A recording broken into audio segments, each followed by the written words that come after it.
We all had an early vision of what our lives would look like, and then life actually happened.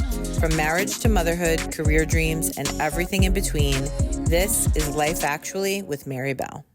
Welcome back to Life Actually with Mary Belle. This is season 2, which is kind of wild. It's going to air in the new year, 2026. So happy New Year to everybody tuning in. I hope everybody had the greatest holiday season, which if you are a parent or if you are middle-aged at all, we try our best, I think, to just be as present as possible. And like I found myself every single day saying, okay, make sure I'm enjoying everything as much as possible. Make sure I'm watching my child enjoy things as much as possible. And you combine all of that with the stress of Christmas, shopping, wrapping, teacher gifts, parties, dinner plans. And again, trying to spend quality time with your family and your friends. And it's a whole lot. There's like 9 million Instagram reels that remind us that we're all not alone when it comes to that. And then somewhere between Christmas and New Year's, it's like that, I don't know, vortex of what the hell day is it? What's going on? And a lot of us then start to think about the new year. And I actually posted something on my Instagram story this morning for which camp everybody falls in as the new year is starting. And especially this week in general. Are you somebody who never let your foot off the gas? Like you've just been cruising along, doing everything that you normally did throughout the year, and you're on track going into the new year where there is no New Year resolution. You haven't taken your foot off the gas at all, which I know somebody who's like that. Then are you a person who has completely fallen off the rails in December, which I wouldn't say I've completely fallen off the rails. I've supremely enjoyed myself through December, and I did take my foot off the gas. But the last 3 days in particular, I've just gotten back like on it and I feel great. Or are you somebody who really like struggled throughout the year to even get it together? So you're taking 2026 as an opportunity to be like, all right, this is going to be my year. And I'm just gonna up my game. And when I think about the episode before it airs, I always think of like a possible title in order to organize what I'm gonna say and what I want the message to be. So I gave thought to, normally people say new year, new me, which I absolutely hate that phrase because a date on a calendar is not changing who you are as a person. And I think it puts tremendous stress on people. Like, okay, January 2nd is gonna roll in, or 1st, depending on when you plan to start. And you're just going to magically become this new person. And I just think it sets you up for failure. And rather than have a date be the thing that starts your resolutions and it's going to be the thing that changes your life, I always feel that it's most important to see like, all right, what was this past year like? How did it potentially, or how did I let myself potentially get held back? And what do I want to do in the new year in order to be the better version of myself? So I would affectionately title this episode New Year, Better Me. And my goal is to do a little bit of a review of what 2025 brought, where I am personally, and with a special surprise guest who's sitting to my right, who I shall introduce in a minute, which best ways we can all go into the new year in order to be that better version of ourselves. So 2025, for anybody who had followed along on the journey, whether on Instagram or listening to podcasts, it was a little bit of a wild and unexpected one for me. So 2023, I became a contemporary romance author. 2024, I launched the sequel to that. So Vivi Memento and Bella Vita, my contemporary romance series based in Italy. And I started a third book that was going to be a women's fiction, is going to be a women's fiction series, but that book has been stalled on chapter 7 for the best reasons possible. And last year, I just sort of decided to do all of the things because I was doing well as an author, as well as you can do self-published financially. And I've shared this a lot. I wasn't, paying bills by doing it, any of it. I was basically checking things off my bucket list of what I wanted to do. And I was trying my best to become the author that, hey, I can do this full time and I can make, full-time money from it, but it just wasn't happening. I brought in podcasting season 1 in order to really increase my exposure, certainly, to be very honest with you, have guests come on, have everybody hear people's different stories of how we're basically attacking life with our career dreams, our motherhood path, what life as 30 and 40-year-olds is like versus what we thought it was going to be like years ago. So we started podcast recording. I ended up doing a kids book, because when you have a child who's around 5, like we got a couple years left before, that super cuteness phase, and it's not cool that mommy wrote a book about them or anything like that. So I wanted to do that, and I'm in the middle of doing that. And quite accidentally, I became a full-time corporate employee for Tiger Aesthetics, which is the most perfect job for me. I've fallen in love with people that I work with. I get to travel. It's just perfect. And all of this stuff happened for many reasons, was going to scare the living shit out of me. But for all the reasons to say yes, and all the reasons to say no, they were kind of equal, because I didn't know how I was going to find the time to do it. I didn't know how that was going to affect what I already started with my books. I didn't know how that was going to work with being a mom with a kid, especially over the summer when she wasn't in kindergarten yet. But I said yes to these things, and all of them together have just landed me here, where for this next season, I don't know that I can commit to an episode a week, but we're just doing things as they come. And that's a little bit of me learning to be, as we say, vivi il momento, live in the moment. So that brought me here. And the biggest part of what I left out of last year was a physical scare where my back stopped working. I was the heaviest I've ever been in my life, which was like 256 pounds. It was alarming. My whole body started to stop working, to be quite honest. I had to go to the chiropractor every other week. I felt like shit. I hated getting dressed. I hated how I looked in pictures. I hated how I felt in general. And an instrumental part in me fixing that was my not really surprise guest, but my guest who's sitting to my right, who was the key to my puzzle and also Jay's puzzle as far as getting us on the straight and narrow for accountability. And what I am so excited to share with everybody and to discuss with him as we're going into the new year is how I sort of took control of my physical health with his help, with Jay's supportive help at home, and how that helped me move through everything that I was taking on last year, the kids book, the full-time job, the podcast, and everything that came along with being a mom of a kid who was off during the summer and then started kindergarten, where I bawled my eyes out the day that she got on the bus. So that was 2025. And now as we're in 2026, once this airs, I'm excited to be sitting here next to another portion actually of last year was I used my self-publishing skills to help him. And he is Dave Reggina, who really, if you caught any part of season 1, does not need an introduction. He is the deputy commissioner of Greenburgh in New York.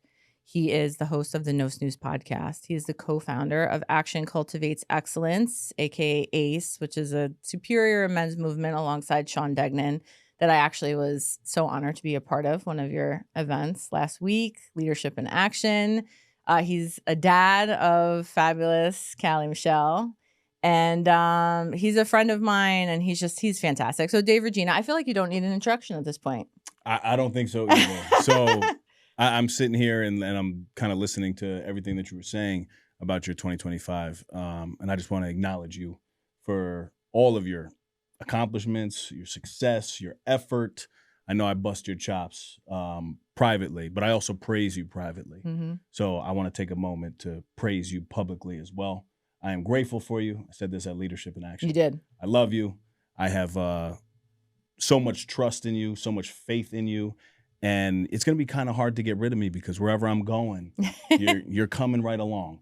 And I'm so excited to witness the growth for you in 2026 and to help you in any way that I can, because you've been so instrumental in helping me as well with my latest venture, 30 Lessons to Lead. Mm-hmm. And it's just one of those relationships that kind of just stumbled along. You know, I joke all the time with you. We joke from a spreadsheet, what was that, 2.5 years ago now? Yeah. Something like that. No, wild. It's unbelievable. I mean, but it really does. It's a testament to the person that you are. You're very organized. You're very disciplined when you want to be disciplined. Okay? I agree with that. When I want to be. You're always seeking growth. And for whatever reason, at that time you wanted to get more exposure with the books and just kind of put yourself out there, and you did not stop. And now look, you're a great friend of mine, and I am so thankful again to be here and to be alongside of you. So thank you. Happy New Year to you. Happy New Year to all the listeners out there as well. And Happy New Year to Justin. Justin is in the booth today, bringing all the positive vibes. We love Justin. I think my favorite part of that is too, we joke all the time, and I'm sure a lot of people who are tuning in now have heard us joke about this on your episode from season 1, from spreadsheets to like, yeah, we have traveled the path of being podcast guests to being acquaintances to the journey that started last year that you talk about all the time as far as your fasting and thinking about writing a book. And then I messaged you at that same exact time because I was asking you an inside question about just a podcast question, and we just connected. The way the world sometimes has it, the universe, God, whatever you think is the thing that leads you to the next thing. It put us together, and at this point, we've become such good friends. Like we literally will argue, bicker, bust chops. I think you argue with me. I don't agree with that. I think you argue with me. I would love to address it publicly. I mean, I don't know if anybody else can relate, but like sometimes you have these friends. I don't know. It could be maybe it's your husband, maybe it's your wife, maybe it's a best friend, any relationship. I don't know. Where like one side is like constantly like fighting with themselves. I definitely don't agree with that. No, because I'll say something to you and then you're like, oh my God, I can't believe you said it that way. And yeah, I'm but like, your personality in general is like you can agree with me or you could be wrong. So like you're never going to think you're arguing with somebody because you always think that you're right. No, that's false. Katie, that's false. Katie, that was for you, babe. No. No, I think that my way is clearly the best way. However, what is that? Not the same exact thing? No, I'm just messing. But no, I think I acknowledge now, especially more than ever, when I am wrong. Yes, but not initially. Well, first of all, okay, this is a great topic to address. Who wants to lose an argument? Like if you're in a debate, are you like one of these people like, oh, I want to say something and I want to be wrong?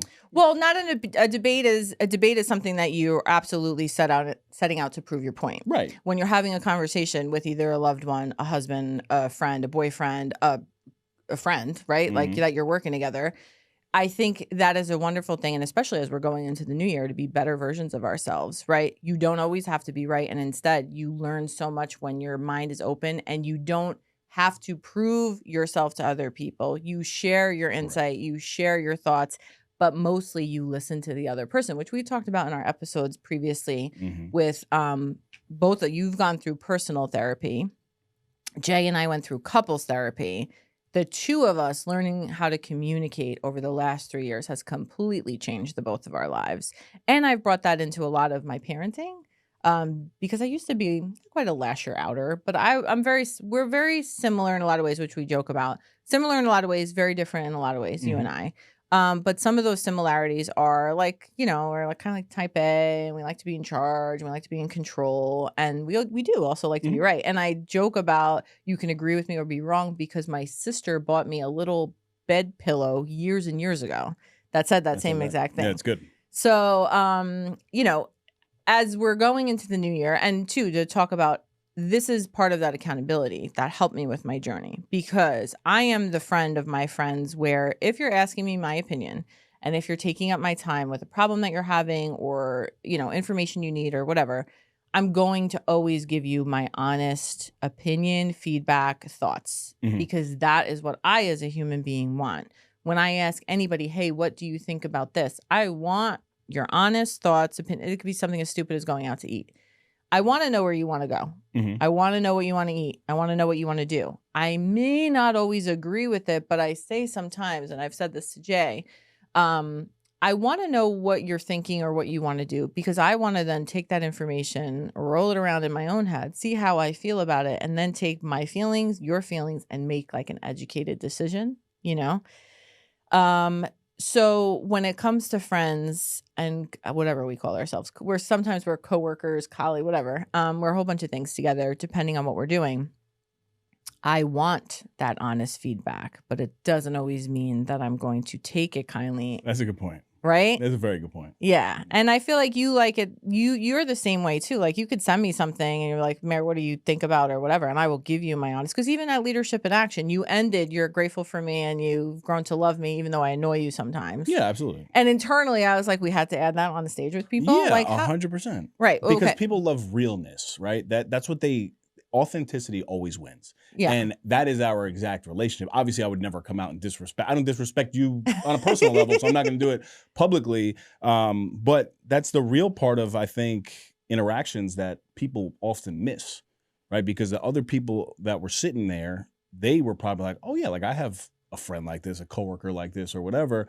It really, I think, gives it life. Yeah. You know, that's my personal opinion. Even listening to us right now for the last 5 minutes, go back and forth, like people will listen and be like, oh yeah, I have one of these people in my life. Yeah, for sure. Like you're going to go to for, hey, what do I, and this is exactly how a relationship started. So it's a great segue into when you posted on your Instagram story, anybody know anything about publishing or writing a book? Mm-hmm. I sent you the message. And then it was a couple weeks after you were doing your fasting or whatever that you reached back out, I believe. And so we ended up getting together to talk about how it would look for him to, you know, for him writing his book, how to self-publish it. And then also I was asking, hey, if you had to give me 3 things to jumpstart my weight loss journey right now, because I was in like dire straits, like again, 256 pounds. What was I at the time? I was 40. I felt like shit. And I just need, like, I generally, and I say this all the time, I know what I have to do to lose weight, but sometimes you just get lost in your own world of your stress, of your comforts, and you don't know which foot to put forward, or you just need that accountability. So that is where our entire relationship started. It was like, as we called it, what did we call it? Oh, value exchange. I was helping you get your book published, and you were helping me with health, fitness, the plans, what workouts to do, and daily accountability for weigh-ins. Yes. Yeah.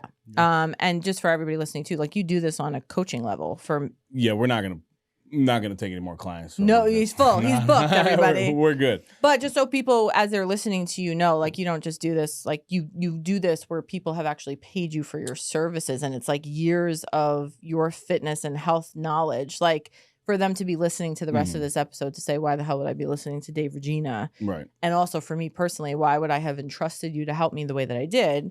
You have this experience. Yeah, I mean, I have, especially when it comes to the physical training world, right? Like I have a bunch of certifications through the National Academy of Sports Medicine. It was basically a full-time career for me, but then I decided to shift it to local government just off of the opportunity that was presented at that time. But training changed my life, right? Like I was very sick, still have Crohn's disease to this day, but the doctor had said to me, like, you know, you're going to live with this for the rest of your life. And, you know, I had lost 40 pounds in 4 months, and I was always very healthy until that time. And I was in high school. And, you know, I didn't want to believe that. I really didn't want to believe it. And, you know, I started creating food logs, and I started just doing my own research and learning and reading a lot of books. And I came up with like my own formula for me that worked, right? And I did notice a huge correlation between my stress level, even as a 17-year-old boy, when I would be training and when I wasn't training, right? So like my stress was really, really high just off of life at that time. And the one thing that like kept me sane was either when I was in the weight room or I was on the basketball court. And that never left me. Like I was like, wow, if I'm feeling something, I got to go work out. Right. So that's the piece that I think a lot of people miss if they're on the other side of this and they're listening and they're like, you know, I don't want to work out. That's fine. I think a lot of people don't want to work out. I wake up all the time. That's and I'm not how like, I am. Yeah. And I'm not like, oh my God, I want to work out. But I just know the benefits and what it's done for me over the past, I don't know, 17 years now. Like how 36. Yeah. What is that? It's a long time. Yes. And it's exactly, me and Jay sit here and like God, I love him so much. So 3 days of getting back and going on the Peloton. He has listened to me now this has been since May, since we started this like journey together. So however many months that is. And throughout all of it, I'm always like, oh my God, when I'm not having sugar and when I'm not drinking and when I exercise in the morning, first thing, I feel great. And then as you and I go back and forth again, and a lot of people will relate to this, every day looks different when you have a kid at home, when you have other jobs, when you have other responsibilities.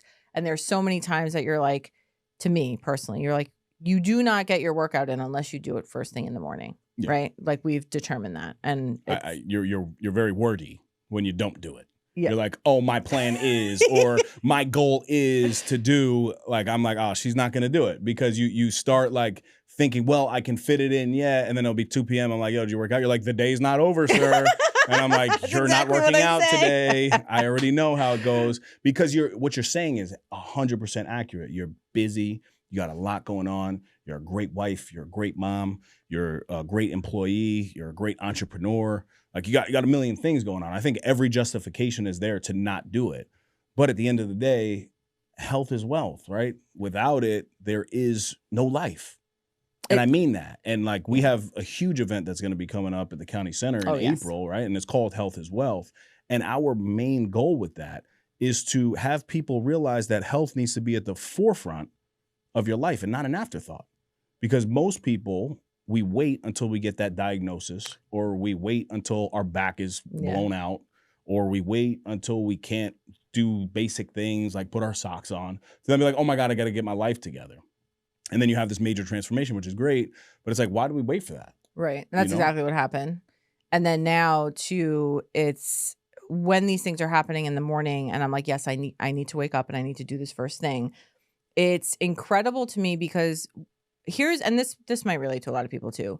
My personality in general can be very black and white. When I'm on, right? Like I can do X amount of things. Whatever you give me, I'll be able to handle and do. And I do it really well. Then every once in a while, I'm just like, bro, I'm tired. And I can get to be like a real slug sometimes if I let myself stay there. And that obviously is how I sat there and gained so much weight to be 256 pounds and my back stopped working. So the thing that I am probably most proud of and thankful for you for is learning how to be, and I'm certainly not there yet, but more consistent. Whether it's writing these things down. And what I do is at home, my notepad that has my work stuff, it's so basic and so simple and so stupid. But I do Sunday, Monday, Tuesday, Wednesday, Thursday, Friday, Saturday with 3 boxes that I have to physically make I'm a paper list gal. 3 boxes. Yes. And one is nutrition, one is cardio, and one is strength training. So that at the end of the day, when I stayed within my calories, I get to physically check that box off. Do you know how good that feels? Okay. Yes, I'm also the type of person that if I did something that was not on my list, I'm a psychopath. I write it after just so I could strike it off the list. Like it's just very. I think whatever works. I think it's a great tool. Right. And it's like handwritten with my pen. It's next to me. I'm on my computer all day long, on and off working. Then my cardio, which is Peloton in the morning, and then my strength training, which is you gave me a variety of 5 exercises to do. So for anybody listening who's, okay, this is the new year. I was the most out of shape I've ever been when I started this. My back was barely working again from physical therapy.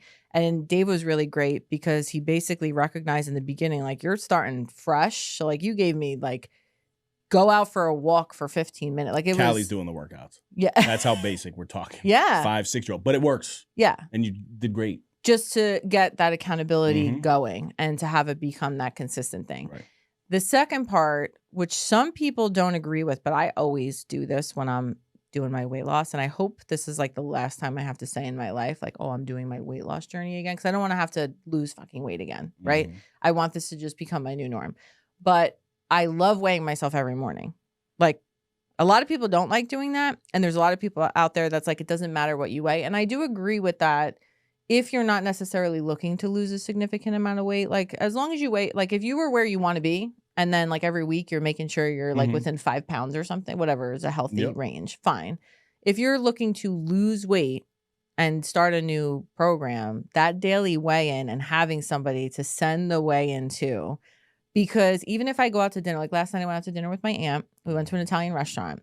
Back in the day, and probably, I don't know, 4 days ago when I was off the sauce, Justin's laughing, it would have been pasta and bread and pizza, champagne, and I would have left there and I would have felt like absolute shit. And then the next day I would have weighed myself and it'd be, quote, inflammation, right? This is my favorite word. But last night I had one little measly piece of bread because I wanted it, and I planned my calories. I put everything that I was going to eat in my Fitness Pal, and everything still fit. And I even had a vodka soda, which is my favorite drink with not a lot of sugar, whatever happens there. But I put that in my Fitness Pal too. And I got a chicken marsala with zucchini that came with a potato croquette. When you go to those old school family Italian restaurants, they give you like 2 meals, maybe 3. So I had one piece of the chicken, which was very thin and it wasn't heavily like battered or anything. My zucchini, and I did have the potato croquette, but that fit in my calories too. I think, well, so there's a couple things to unpack there, right? Let a lot me of have it, people- Coach. No. What's Because a your lot of review? people would disagree with the daily weigh-in, right? And my structure when I'm specifically working with people is you have now come to me for this level of accountability, right? So this is much different than somebody who's like, I'm not interested in it. I don't want to weigh in every day. Like, that's fine too. But daily is data, right? And you're not looking for the pound for pound thing necessarily, but it's really good data. And it's very important to measure because what you're not measuring can never be managed in your life, right? And it's just a good starting point to know where you're at. And when you do go out and you kind of go off the rails a little bit, like you're going to see it in that scale. And you, as long as you want to continue the path, you're going to be like, oh, damn, I got to go put that work in. And it's okay to do that, right? Like I mean, my scale is crazy. So I don't weigh in every day at all, like not even close. But I probably do it like once a week. But I did a 36-hour fast, which is something I'm going to start incorporating into your life. Literally, I did one. No, I know, but literally like once a month, we got to start doing God. it. It's just a really good reset, right? Autophagy, the cancer cells. That's the process that you want to like really break into. And also it's just a good like little tool for discipline. If you want to be disciplined in your life, try to fast because you're going to get hungry. And then you literally saying no to that food when you want to eat is called discipline. Yeah. Right? So you get to check that box. But in 36 hours, I went from 242.5 to 233. My God. Craziness.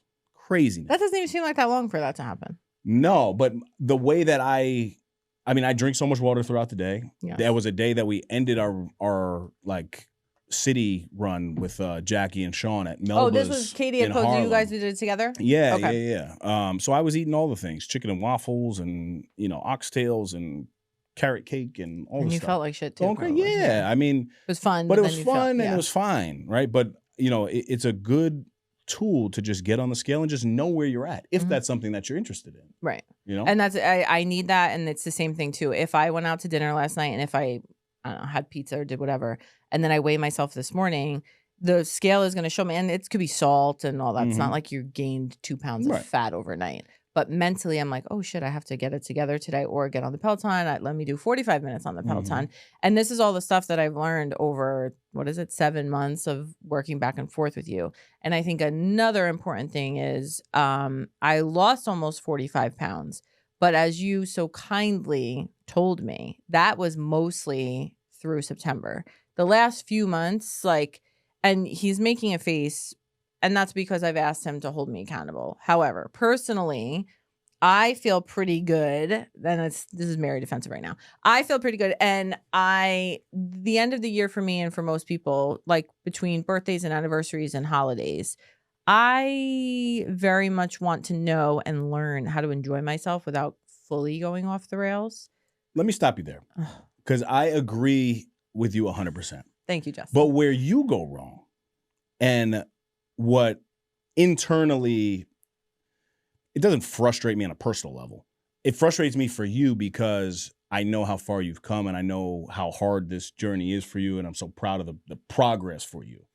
You could almost go eat whatever you want at those things and those times. But what you do is you want to eat whatever you want. And then when you eat whatever you want, you end up not working out because all of the other things that are going on in your life, you start to stack them. I'm like, girl, go eat the cupcake, but then get your ass on the Peloton. I that know, would be fine. but You're that's like, let me eat the cupcake. Let me not work out on one day. Let me not work out one day. Oh, Jay's taking me here, so I'm not going to do this. Oh, Marina got an event I got to go to here, so I can't do this. And then before you know it, you literally worked out 3 times in 3 weeks. That's where most people, I believe, that's not going to work for you. It's never going to work. You are correct. But that is what I said before, where my personality is very much when I'm on, and when I'm off. So it's very, and I, obviously what you're saying is accurate and right. And I know logically, yes, if I'm going out to dinner, if I'm having 72 Christmas cookies, I need to get down and work out in the morning. In an enjoyable way, right? Well, This is not like torture either. And that's where I think you're like, you attach emotions to your physical actions. Yes, but majority of my listeners, all of my listeners are females, and we are emotional people. That's fine. You could be emotional and still work out. Yeah, but that's the part. This was funny. We sat down here before we started recording. And I'm like, now don't you yell at me, and let's not argue too much while we're videotaping. And this is exactly it. So, and I think this is going to be great. Mm-hmm. First of all, shout out to Katie. Yeah, well, absolutely. Me and Katie talk about this Well, whenever. why are you changing the subject No, now? I want to because know. Let's stay this- right where we're no, at. no, You see no, what's no. going on here, This right, is Jess? This is a shout out to my girl Katie, because we were talking the other night too, and you're so fantastic and wonderful, but also sometimes too, as emotional creatures that we are, you guys are our comfort and like our space of enjoyment and stuff. And it's hard to attach both of those things. So like when I'm waking up in the morning with Jay and Marina, and we want to bake and stuff, it is not second nature to me to be like, let me go downstairs and work out real quick. It's just not. And especially at this time of year. I see that. That's fine. So it's like this, and everybody listening is going to relate to this because it's that cozy time of year. Mhm. And I am not Jillian Michaels. I am not like some fitness instructor person. So what I am battling internally throughout the holidays is, how do I do both of these things together so that I don't go completely off the rails, but then I don't also feel like I'm going to wake up and I got to go downstairs and I got to work out, which I can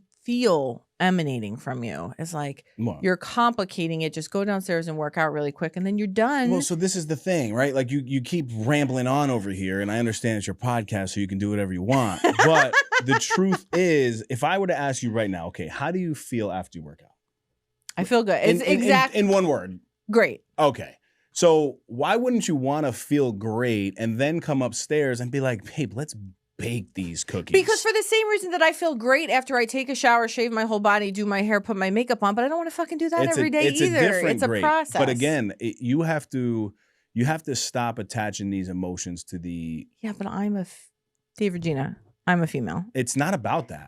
No, it's not. No, I think I completely disagree. I deal with a lot of men, women. Some of the men are more, emotional than the women. I'm a very emotional dude in a different way. So I get it. But if I allowed myself to not do what I need to do on a daily basis based off of how I'm feeling, my life would look very different. Yeah, I know. And I think this is just the part too. Like, a majority of your life encompasses that, like, fitness. To you, it does. Well, to you, it does. And I love this thing, right? Just, you like this one. Like, the fact that people who are not fit, you're fit, so I'm not talking about you. I'm not fit. But I'm just saying, I'm like, not. Thank you for saying that, but I'm not. You are. You live an active. So to me, fit is just like living any level of an active lifestyle. So whether that's you enjoy going for the walk because you're a busy mom, whether you like playing with your kids and you like hiking outdoors, whether you like hunting, whether you like basketball, whatever, like any sort of active, like any sort of activity is what I'm talking about. Oh man, I'm losing it. I focused on something completely different. And great. Gee, what were you He just was talking gonna about? yell at me. No, I'm I sure. was gonna yell at you. Oh, I started. No. I got it. How I love people who are not living this active lifestyle. They assume that, like, oh well, you just got it together because you're fit. Or, That's you can definitely not what I said. No, or how you I can make feel. jokes, right? People can make jokes and be like, oh, look at this meathead. He just loves to work out. But if I said, oh my God, look at this fat person. They just love to eat, I would be canceled. I was like, do you understand what I'm saying? Do you understand where I'm going with that? I do understand that, but I just want to make it super duper clear that I don't think that you work out. I don't think that you wake up. People in general, they judge fit people as if they love this lifestyle that they have. And that's where I do not. Listen, I've been on the other side. I've been binge drinking and throwing up crazy. I've done too much cocaine where my nose started bleeding. And I'm serious. It is what it is. Like, just because I like to work out didn't mean that my life was put together. And a lot of people assume that because you're fit and everything in your life is just fit. And it's just not the case. No, but that's not, and maybe I explained it wrong. That's not what I'm saying, that you're fit, then everything in your life is together. I feel that A, having an athletic background, and B, having that fitness exercise from when you were younger, it just makes up a big portion of what your life is and the structure of your life over the course of the last 20-something years. Okay, but let me ask you this now, right? 2 pivotal points in my life. 2 pivotal. And just be honest, right? The second that my ex-wife had come home and we decided to get a divorce, we were up fighting until 2 a.m. I took my ass to the gym at 6:30. Do you think I wanted to do that? No, but yes or no? No, hold on. It's not as easy that you said before that when you go to the gym, that's the thing that evens you out. That's because I have to do that, right? Because I know that the result of me working out, I'm going to feel that way after the fact. That's you. But do you think? So do you think I worked out that day and I was like, oh my God, my life is good now? No. I just decided to get this divorce at 2:30 a.m. I went to the gym at 6:30. Oh my God, it's great. But that's Do you not think at all that? what I'm. No, stop. That's not at all what I'm saying. It's just in your nature. And I have a lot of friends like this that when they are stressed, they want to go to a gym because that is the thing that balances them and evens them out. It's not going to solve all their problems, but that's. See, I disagree with that. I don't think anyone gets stressed. Like, I personally don't get stressed. And at that time, I wasn't like, oh my God, I want to go to the gym. I just know the result of me in that moment thinking that how could I possibly work out right now? And then doing it and then feeling some level of a check the box. Like, okay, you know what? You can build your life back one step at a time. When my dog Chance died, that was the most emotional time in my life because the home was completely empty. It was just me and him. I put him to sleep, right? And not like night. Like I actually put him to sleep where he's now in heaven. And I literally woke up that next morning wanting to hear him, but I went and worked out, right? Like I will do that. I did that when my uncle died. I did that the worst days of my life. But in those moments, I'm not like, oh my God, I want to go work out. It's just like, no, you have to do these things because it's the only way to begin to force your way out of the negativity that you're feeling. I understand what you're saying now. It's not that you want to do it. You can look at it from the outside and say, this is something that's going to help push me forward, even though I don't want to do it right now. You're in control. And so when I am sitting there wanting to bake cookies and be cozy with my family, I will lean on that because that's my comfort and that's what I want to do in that moment instead of doing what it is I should be doing, which is get the half hour, 45-minute Peloton downstairs done and then go do those other things. Yeah, but also I want to be clear about this, right? Like you working out 4 days a week is great. I'm not talking about an everyday thing, right? But like you literally went, I don't know if it's real numbers or not, but probably a month of you like working out maybe once a week. Oh yeah, that's accurate. Yeah, like That is accurate. and so for you to, say that like, I don't know.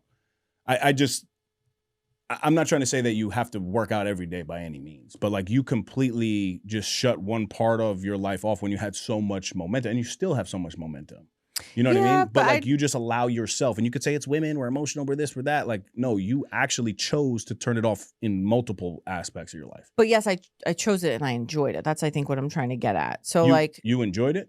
I enjoyed, you enjoyed what? I enjoyed eating. I enjoyed not having to think about going downstairs. Like in December? In December. Okay, so what about September, October, November? I think I just took my foot off the gas a bit, especially with traveling for work and everything. Like those are all accurate. All accurate. Because you did a lot during those times. But that was still, you were the same weight 3 months ago. And not a bad way. Because there is a win, like you went through the holidays and you're still the same weight. Like that's a big win, right? Like, it's freaking awesome, to be honest. But you have the ability and the level to, you already have the tools, right? Like most people don't have the tools yet. You already have the tools and you chose, and this is what's the beautiful thing about life is you can choose a different thing tomorrow, right? But you just allowed that like one day to go to the next day to the next day. And there were times that I'm sure you were like not feeling good about yourself. Oh yeah, totally. Right? So for you to say, oh, I enjoyed it, I would really challenge that statement. No, but I did. Portions of it. Portions the cookie of it, making yes. and the Christmas, yeah, absolutely. No, but like there were certain things, and this is what I attach a lot of emotion to, is that, you know this of me and Jay, like we're foodies, we love our food, meals, going, like for me, and it's still, this is 7 months of my life where I really restructured calorie intake, what are the best things to eat, intermittent fasting, getting my exercise in. So like I'm still learning how to do all these things. And I got to be honest, like it does take extra energy, and you could, if you want to roll your eyes, that's fine. But when I go to dinner, me not getting what Mary would have gotten for the last, I don't know, 20 something years of my life since I've been an adult, of like carbs and cheese and carbs and pasta and wine and everything. It takes energy and effort for me to figure out what's something I'm going to enjoy. I hate paying for dinner when it's not something that I really want to eat. I agree with you 100%. I know that you're a big steak and salad person, and Jay and I did that like a lot in May, June, July. We went to Blue Point on the water, and like he was the best because we did it together. Like we got Brussels sprouts that were delicious, and like, seltzers, and we weren't drinking, and like we made it a thing. But it's funny because it doesn't necessarily come naturally to either one of us, because especially if you're paying, like we go to I don't like going to restaurants where it's like run-of-the-mill stuff because he's such a great cook. I agree. If we're going to restaurants, it's the expensive restaurants and we're paying a lot of money. Can I stop you there though? Yeah. Why didn't you just get what you wanted? right? This is my big back and forth with you. It's because if you were doing the things that you needed to do on the days that it really didn't matter, the day that you want to go on date night, enjoy yourself, baby. Yeah. Right. But you always come up with these justifications as like you go this like crazy route when really, if you were just doing the things that you were supposed to be doing for 4 days out of the week, like I want you and I encourage you and anybody out there to enjoy your date night. Get the pasta dish, get the chicken marsala, get the chicken parmesan, get the whatever you want, the sausage and pepper. Like I don't think that part matters, and I want that part to be clear because sometimes I think you put thoughts in your head that you believe me to have like said, and I didn't say that. Well, no, I think the thing that's missing here is that I don't fully trust myself when I'm in the zone of knowing that I need to lose weight. Yeah, you're all in. I'm all in, and I don't trust myself to go off path because, again, I've been doing this now consistently-ish for 7 months, and I don't fully trust myself that one Saturday night dinner where I have those things that I'm going to be able to fully get back on the path the next day. And that's exactly what happened with December. I was like, oh my God, champagne and pasta. And it's all the shit that are like, it's literally dopamine for me. It is. Initially. Yeah, I mean, it's the same. Yes. But, and okay, it's the same as drinking. I'll take it to something that you understand. Parenting, motherhood. When you lose your patience on Marina and you come back, what happens? When I come. So you're a phenomenal mother in my eyes. Right. And I think you would agree. I think most people would agree with that statement. Right. Thank you. Yeah. When you blow up on your daughter, I'm assuming you do that because I do that all the time. I mean, not all the time, but you get what I'm saying, where your patience just runs out and you're so frustrated and you love them so much, but you're like, get away from me. After you do that, what typically happens? I mean, certain times I feel guilty. When it's warranted, it's warranted. Do you end your motherhood journey as like, oh my God, I'm the worst mom ever because I just yelled at Marina and now she's on the school bus and I feel bad about it? No, what do? You just do better and hop back on. So like, what are we really talking about here? Did you make that correlation? I like, did. You're doing all this like difficult thought process of things where it's the same thing. You fall off, you get back on, but you wouldn't blow up at Marina and then blow up on her for the next 3 months straight. But motherhood comes more naturally and easily to me than eating healthy and fitness. I think you have put that in your own head. Because the same way that you're going to wake up and put Marina on the same bus is the same way that you're going to actually physically wake up and take your behind downstairs. There's no in between of that. The actions are the same. What you're doing in your head is not the same. Yes, but that's the emotional component. That you're not a tree. You can move. Yes. Sometimes you get stuck. Where's my face? And you want to act like you're a tree. This was actually what I was worried about happening, that we were going to be. This is great. This is a phenomenal podcast. We're like kindly combative. Entertaining, right? Justin always finds us entertaining. This is perfect. But I think it's very relatable because you're going to have half of viewers who are like, oh, hell yeah. Like, I understand completely what Mary's saying. Nope. Yeah. Oh, well, we're definitely putting a poll up. We're absolutely putting a poll up. But poll it with context. I will. Poll it with the accurate context of what I'm saying. Please. Of course. Don't poll me wrong. Okay. I'll send it to you to review before I post it. Oh my God. But anyways, so the point of everything is that I would say a majority of people, or at least half of people, are very much like me in this instance, where we just get in our heads for whatever the reasoning may be. Mm-hmm. Some people just find it hard to get physical. Some people find it hard to, no, I'm not going to not drink for a while. Some people find the nutrition hard. Some people with the motherhood and juggling all the things, right? I just know from my crew of people that I'm not an anomaly. They all feel the same way, right?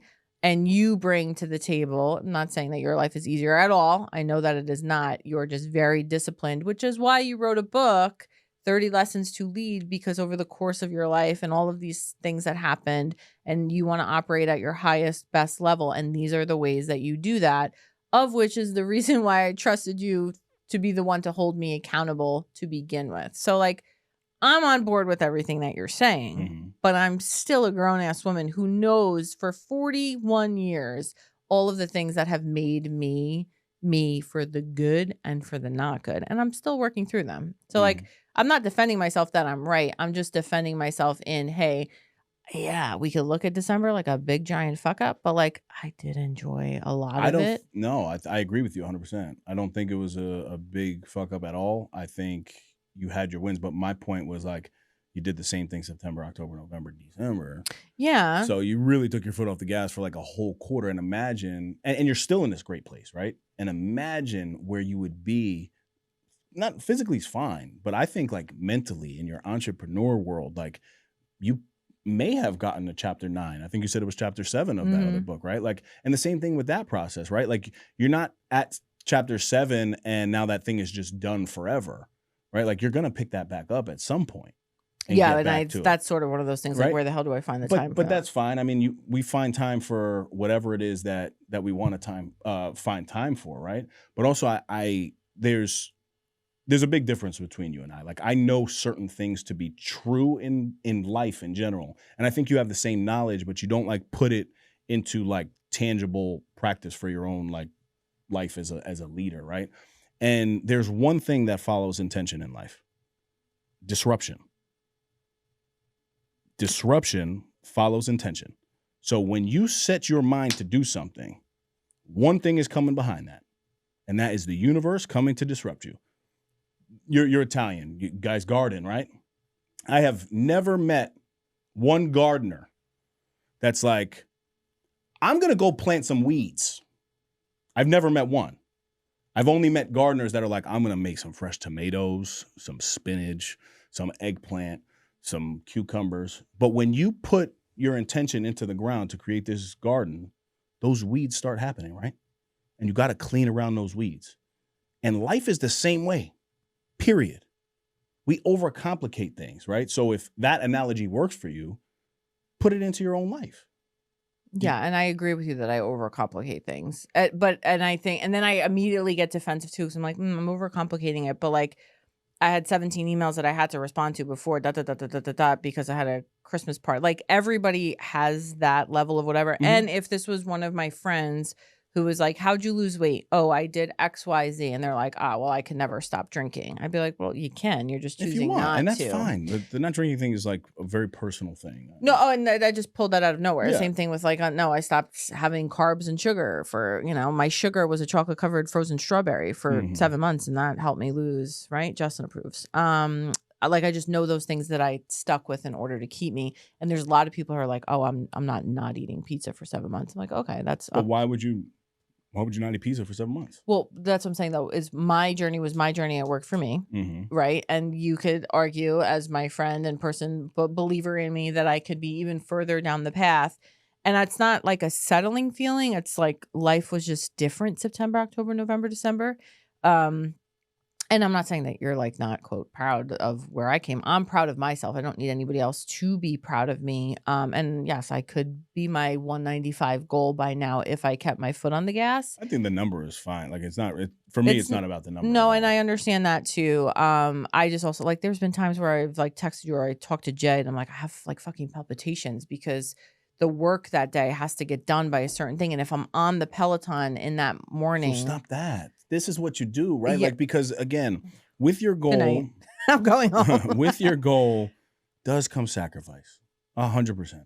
So there are going to be certain days that you're going to have to just wake up when you're tired, when you only got 4.5 hours of sleep last night, like I did on a perfect day where it's in between Christmas and New Year's. There's sacrifices. Your job is going to have to wait and not get an email at 7:57, and it's going to have to be at 8:32. There's things in your life that you just put a lot of pressure on at that time when it doesn't have to be, in my opinion. There's pressing things that you know, that I know, that need to be done immediately. But I also think that for 2026, you got to decide what's really urgent. And I'm not saying working out is urgent. Like, that's not what this is about. But that's a really good tip even for me, right? Like, I need to also do what I'm saying, because too many times in the middle of my day, I get stopped and I have to act immediately, when the truth is it actually can wait. Yeah. You know, I think that's fantastic, because a lot of 100%. people will relate to that, whether it's your texts from your friends or your texts from your family while you're working or you're momming or you're driving, and like yes. And I think that's wonderful too, because I wanted to move away from, because not everybody is on a weight loss journey or a health and fitness journey, but that was a big chunk of last year. And it is what helps me be able to, because the thing I was most nervous about was, how am I going to find the time to do all of these things. And when I was not exercising, when I was not eating well, I had shitty energy. And I was blah. And like even December, as I was, quote, enjoying myself to the fullest, I'd fall asleep on the couch every night because I had a couple cocktails. I was sugared up, and like you have the big crash and you have no energy at the end of that. So like I wasn't operating at my best potential. And Jay and I kind of like enjoyed things together in that way. And now I'm just like, all right, it's a new year. I have a lot of shit I want to accomplish and do and have to figure out how to do. And I operate better when I wake up in the morning, I get my exercise in, I have more energy through the entire day. And even the last 3 nights I looked at Jay and I'm like, babe, I'm like off the walls at like 9 or 10 o'clock because of that exercise, which was only half hour, 45 minutes in the morning. So I know that there's the times when I don't get it in and then I have that, quote, excuse and all of that stuff. And this is for everybody listening too. And there was a friend of mine who commented, she sent a DM. She's like, I cannot like get out of my own way right now to like get on board with like eating well or whatever. And I said to her, I said, just start small, like go walk for 15 minutes, cut out the cookies and don't drink for like 5 days just to reset your body, right? Like that would be something small and actionable that you would tell me. So she's like, oh, okay, I could do that. And she's off, right? And that's how I even had to get back on my own path, because when I was eating cookies till they were coming out of my ears, I'm like, all right, this is disgusting and I feel gross. What do I need to focus on? And I started Saturday or Sunday. And it was that. It was no sugar, no drinking. I had my vodka seltzer last night, but like I feel great.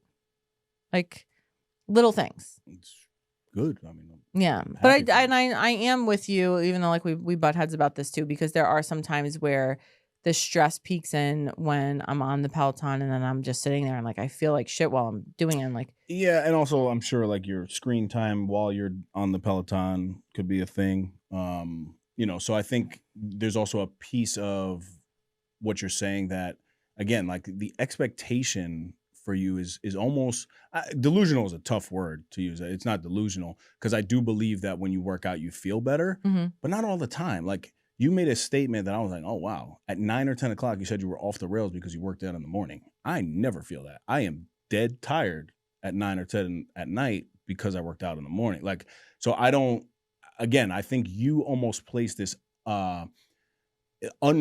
unrealistic like expectation on like the outcome and the results of these things. The reality is you could be stuck at the same weight and still work out every single day for 2 weeks, right? So like I think you also put like the workout thing to the number directly, whereas like you might have that wave of emotions regardless of if you're working out or not working out. Well, but that's the part that I feel like a lot of females listening are going to know what I'm talking about when we're focused and we accomplish the things that we set out to accomplish and we're able to get through it, it sets the rest of the tone for the day. So it may not be the actual endorphins from working out at 7, 8 o'clock in the morning for me at night, but because I started my day that way and then I took a shower and then I looked better and then I sat down at my computer to work when I knew my workout was done. And also when I work out, I eat better. Like it's, for me personally, it all is related. I agree with that. If I don't exercise, I'm like, well, the day's all hell to shit anyway, so let's just go eat something. That's the bad part of my personality, the all in or all out. And it builds on top of each other throughout the rest of the day that I feel like I had my shit together all day. So yes, I am flying high at the end of the day. I'm just happy that I stuck to what my goal was. And I just feel better. So yes, it may not be endorphin related from exercise, but it's all related because I did what I said I was going to do for myself that day. Well, that is called confidence, my friend. Confident, and that is the consistency of when you're sitting there doing what you said you were going to do and you put on your list the night before. And that's a big thing too that I would urge people like, all right, what does the day have to look like tomorrow? I'm a big list person. So that always helps me too. I did not have many personal lists rocking and rolling in December, and I did not have my check boxes for nutrition, strength, and cardio for December. And look what happened. So, I mean, you're still great, right? But I think that's a wonderful takeaway. And I think that's what there's nothing better than knowing where you can improve. Nothing better than that, right? Like it happens for me all the time. I know certain things that I can do better in my, intimate relationship. There's certain things that I can do better in my business that I know, but you have to be able to, no matter how good you're doing, you always got to find those levels of improvement. If not, there's nothing to really look forward to, Yeah.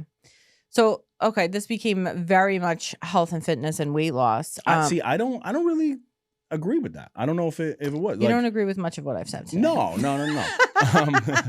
But no, I don't think it was just about health and fitness. But yeah, I want to transition wherever you go. But again, this is where that word alignment for me is so important, because this conversation is a lifestyle conversation. It's not really a health and wellness conversation. Well, and yes, you're right there, but that's also what I was saying too. Like, I'm still getting used to this type of lifestyle that has not been my way of life. And I've always, anything I set my heart on and like work that I do, I always do work to the nth degree. Like I do my best in everything that I do. But sometimes certain things just fall by the wayside. And it has always historically been in my life, my health and fitness, because it's easier for me to celebrate my wins and, hug my sadness essentially with food and drinking. And a lot of people obviously do the same shit, whether it's that or you smoke or you do drugs or whatever. A lot of people have their crutches. All right, I think we'll end episode 1 on that note. We have a lot to chat about. And it was so funny. I was like, oh, we're only going to have 1 episode. And we're going to, no. There's plenty for Mary and Dave to talk about. So we're going to end episode 1 there. And then we'll pick up episode 2 next week. But wishing everybody, as we started, Happy New Year.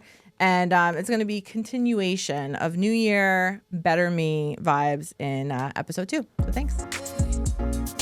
Thanks so much for tuning in. Like, subscribe, share, follow the full journey on social media at the handle mary.belle.books. And if you have need for audio-visual content creation and recording services, Cayi Visions is located in Stamford, Connecticut, and can also be found on Instagram at CAYI Visions.